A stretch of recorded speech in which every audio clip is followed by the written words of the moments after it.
What is up, the trans brothers and the trans sisters? That's what I've officially decided to call us, even though it's not the collab name. Collab. Yeah. Um, so I'm doing this video a little before it's officially Sunday for many reasons. Either way, I want to first say, I want to first touch base on a few things before I actually tell you guys what the subject is this week and actually talk about this week's subject. I'm not going to be around for this week, for most of the week. I'm going away on vacation. So if anybody sends any auditions, which please do so, I'm not going to be around for a little bit, like I said.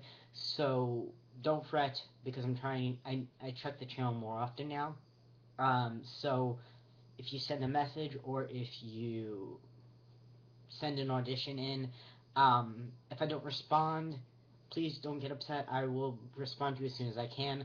I'm going to be coming back on Friday, so give me a little bit of time. So that's basically that.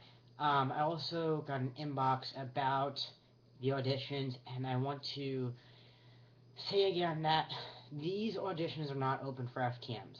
This audition is pretty much open to everyone else besides FTMs. I'm going to put down below again the information about the auditions. So if you're an FTM, the auditions are not open for you unless you go and fit into this category. Um, if you don't fit into this category and you're an FTM, then you can't audition. I apologize. Alright, so going into the topic this week, it is all about struggles you have gone through since you've transitioned. And that can mean illegal stuff having to do with changing your name legally, having to change your gender marker, having to do with family, dealing with pronouns and preferred name or friends, out of respect, anything like that.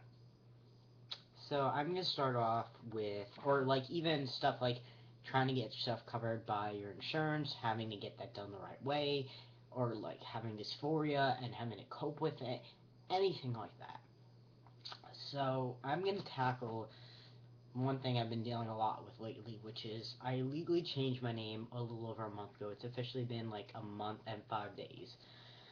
Um, when this video should be, which is Sunday, it's going to be a month and 6 days.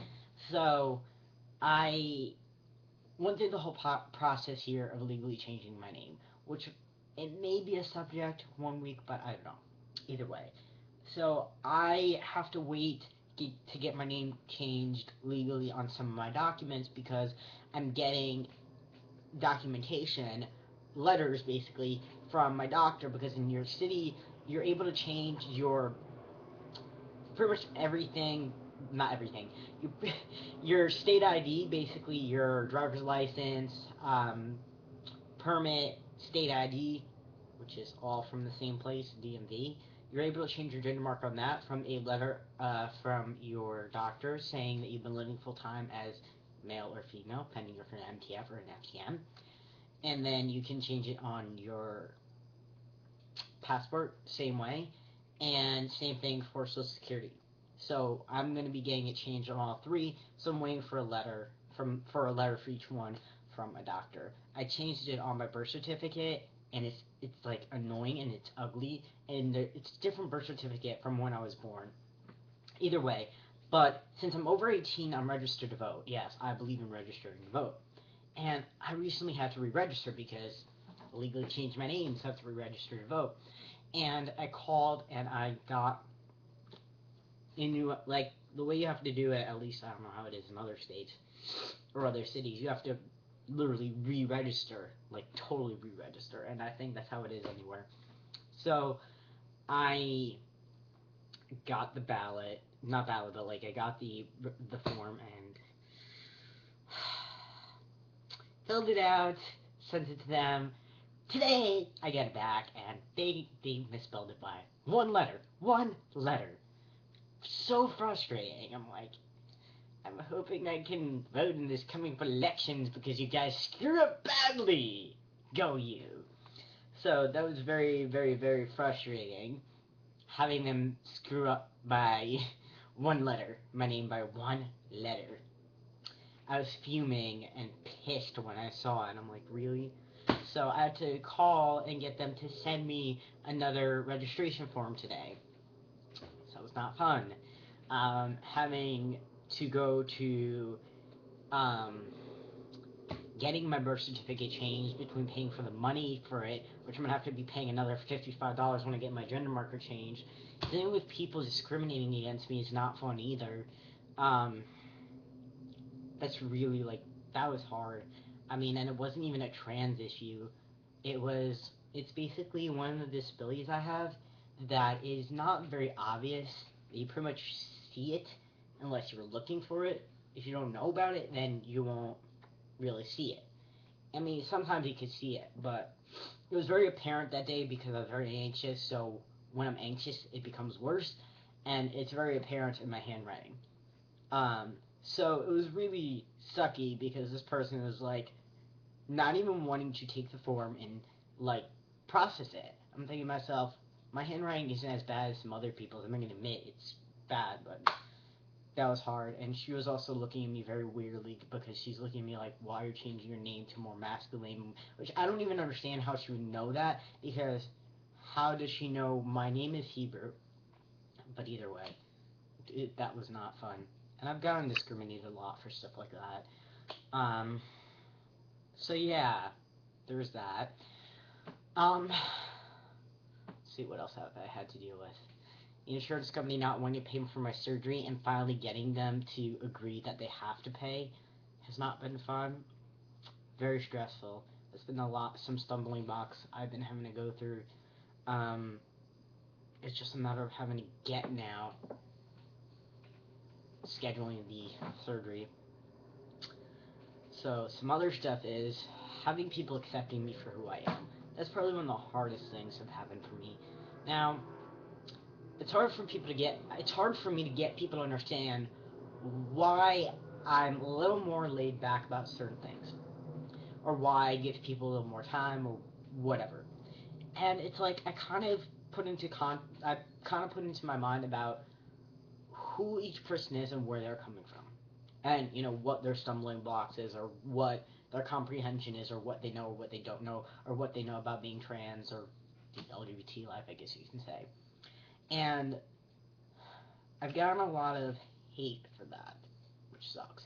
But at the same time, I've had a really hard time with my family with this because I'm at a point in my life where, and in my transition, where my dysphoria is kind of getting worse, if that makes any sense. Because I, I'm on T for almost 2 years, but yet I haven't had any surgeries. I'm just changing my name and my gender marker on stuff. So I'm feeling more masculine in certain ways, but I feel very feminine physically still. At least I'm getting to the process of getting there, and that's really hard. Not going to deny. And what's hard with my family is having my father not being accepting me for who I am. Basically, calling me by female pronouns, calling me by my biological name, deliberately to upset me and to deliberately show me that I don't accept you for who you are. Constantly telling me he wants me to shave, he doesn't like my facial hair, stuff like that, and it's like, really, you're going to bother me about that? Have you ever heard of the phrase, you have to pick your battles? Um, that's really rough. It's really, really rough. And, having him say to me that you don't care about me, and it's crazy. Um, I mean, there's other stuff I deal with within my family, but it's stuff that I understand that it's something that I can't control and they can't control. Basically, yeah. Um, but it's definitely a big hurdle, and like I've been really asking of certain people in my family to be a little more respecting of pronouns because I'm scared that of my safety, to simply say. I mean, I'm more genderless than masculine or male, I guess you can say. But at the same time, if I'm going to be in a setting where I don't want to be outed, or I don't know what you want to call it, I want to be presented as male. I don't want people to think that I'm trans or whatever. I'm very out and proud about who I am, but I don't, you know. So, thankfully, I have my sister and my mom being very respectful of that, even with my nephews, of trying to use gender-neutral pronouns. Hopefully it could catch on with more people in my family, because that helps. Even if it's not masculine pronouns, which would be even better, it's good. It's close. But I'm gonna stop right now because I'm really tired and I could have done a better job if I wanted to, really wanted to. But like I said, I'm very busy right now, so I apologize. Next week I should probably have a better video. I'll see you guys soon. Have a good week.